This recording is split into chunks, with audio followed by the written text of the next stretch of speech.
Praise the lord. మన రక్షకుడును ప్రభు అయిన యేసుక్రీస్తు నామములో మీ అందరికీ ప్రభు పేట వందనాలు తెలియజేస్తున్నాను. దేవుని బిడ్డలారా, దయచేసి గమనించండి. దేవుని మహాకృపను బట్టి దేవుని వాక్యాన్ని చదువుతున్న మన జీవితాల్లో, దేవుని వాక్యాన్ని వింటున్న మన జీవితాల్లో దేవుడు అద్భుతాలు మహత్కార్యాలు చేయునుగాక. మీ కుటుంబాలన్నీ ఆశీర్వదించబడునుగాక, మీ బిడ్డలు దీవించబడుదురుగాక, మీ కష్టార్జితం ఫలించునుగాక, అన్ని విషయాల అభివృద్ధి క్షేమం మీకు కలుగునుగాక. ప్రతి ఉదయం మీరు దీవించబడాలని, ప్రతిరోజు మీరు వర్ధిల్లాలని, ప్రతిరోజు కూడా మీరు సుఖముగాను క్షేమంగాను ఉండాలని మీ కొరకు, మీ కుటుంబాల కొరకు అనుదినం దేవుని సన్నిధిలో మొరపెడతా ఉన్నాం. దేవుని బిడ్డలారా, గమనించండి. ఈరోజు వాక్యం ద్వారా కొన్ని విషయాలు మనం తెలుసుకుందాం. లోకాసువార్త నుండి 16వ అధ్యాయము 25వ వచనాన్ని ఒకసారి జ్ఞాపకం చేసుకుందాం. అందుకు అబ్రహాము, కుమారుడా, నీవు నీ జీవిత కాలమందు నీకిష్టమైనట్టు సుఖమును అనుభవించితివి, అలాగునే లాజరు కష్టమును అనుభవించినని జ్ఞాపకం చేసుకున్నాము. ఇప్పుడైతే వాడు ఇక్కడ నెమ్మది పొందుచున్నాడు, నీవు యాతన పడుచున్నావు. దేవుడు తన పరిశుద్ధ వాక్యమును దీవించునుగాక. దేవుని బిడ్డలారా, ఈ వాక్యం చాలా సందర్భాల్లో మనం చదివి ఉన్నాం కదండి.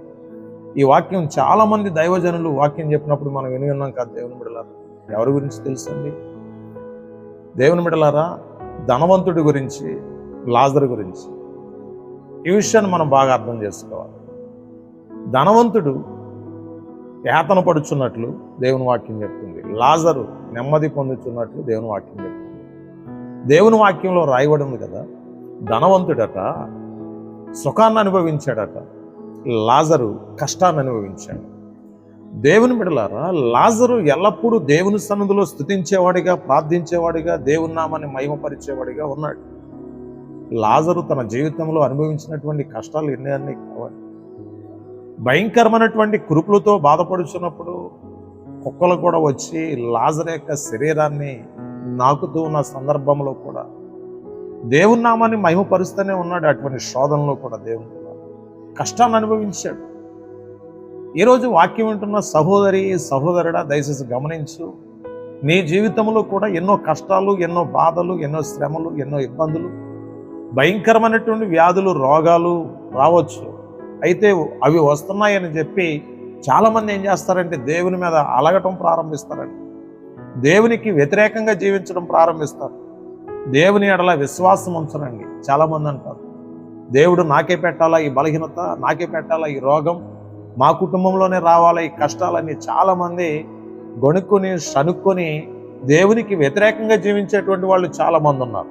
ఈరోజు నువ్వు కష్టాన్ని అనుభవించవచ్చు, రేపు అనే రోజుని నువ్వు సుఖాన్ని అనుభవిస్తావు. దేవుని బిడ్డలారా, లాజరు ధనవంతుడు చూడండి. దేవుని బిడ్డలారా, ఎంత భయంకరంగా సుఖాన్ని అనుభవించాడో. తినవలసినవన్నీ తిన్నాడు, త్రాగవలసినవన్నీ త్రాగాడు, అనుభవించవలసినవన్నీ అనుభవిస్తున్నాడు. తన ఎంజాయ్కి, తన సుఖానికి అంతుపంతు లేదండి. భయంకరంగా దేవుణ్ణి తెలుసుకొనకుండా జీవిస్తూ ఉన్నాడు దేవుని. అటువంటి సందర్భంలో అతడు మరణించాడు, లాజరు మరణించాడు. ధనవంతుడు మరణించి పాతాళంలోకి వెళ్ళిపోయి యాతన పడుచున్నట్లు దేవుని వాక్యం. ఈరోజు సుఖాన్ని ఆశిస్తున్నావా? లోకాన్ని ఆశిస్తున్నావా? లోకంలో ఉన్నటువంటి పరిస్థితులను ఆశించి దేవునికి దూరమై, వాక్యానికి దూరమై, ప్రార్థనకి దూరమై సుఖాన్ని ఆశిస్తూ లోకభోగముల కొరకు పరుగులు తీస్తూ ఉంటే ఏదో ఒక రోజుని యాతన పడవలసినటువంటి అవసరం ఉంది ధనవంతుడిలాగా. నీవు సుఖాన్ని కోరుకోవద్దు. నీకు కష్టం వచ్చినా పర్వాలేదు, లాజరు వలె జయించు. లాజరు వలె ప్రభునందు దేవుని నామాన్ని మహిమపరచు. ఖచ్చితంగా దేవుని రాజ్యానికి వారసుడు కాగలవు. లాజరు ఈ లోకంలో ఉన్నప్పుడు కష్టాన్ని అనుభవించాడు. దేవుని రాజ్యానికి వెళ్ళిన తర్వాత సుఖాన్ని అనుభవిస్తున్నాడు, నెమ్మదిని అనుభవిస్తున్నాడు. ధనవంతుడు ఈ లోకంలో ఉన్నప్పుడు సుఖాన్ని అనుభవిస్తూ ఉన్నాడు. తన ఇష్టానుసారంగా జీవించాడు, పాతాళానికి వెళ్ళిపోయాడు, యాతన పడుచున్నాడు. యాతన పడే వారిలో నీవు ఒకడుగా ఉండకూడదు. దేవుని సన్నిధిలో సుఖించేవాడిగా, ఆనందించేవాడిగా ఉండు. ఖచ్చితంగా ప్రభు నిన్ను ఆశీర్వదించి ముందుకు నడిపిస్తాడు. నీ కొరకు నేను ప్రార్థన చేస్తాను. మహాపరిశుద్ధుడైన తండ్రి, మీ పరిశుద్ధమైన నామానికి స్తోత్రాలు. ఈ డైలీ మన్నా అనే కార్యక్రమం ద్వారా ఎంతమంది అయితే నీ వాక్య సందేశాన్ని వింటున్నారో వారందరూ స్వామి, కష్టం వచ్చినా, నష్టం వచ్చినా, బాధలు వచ్చినా లాజరు వలె జయించి నీ నామాన్ని మహిమపరిచి నీ రాజ్యంలో సుఖించే వారిగా చేయండి స్వామి, నెమ్మది పొందేవారిగా చేయండి. ధనవంతుడి లేక బిడ్డలు ఉండకూడదు నాయన.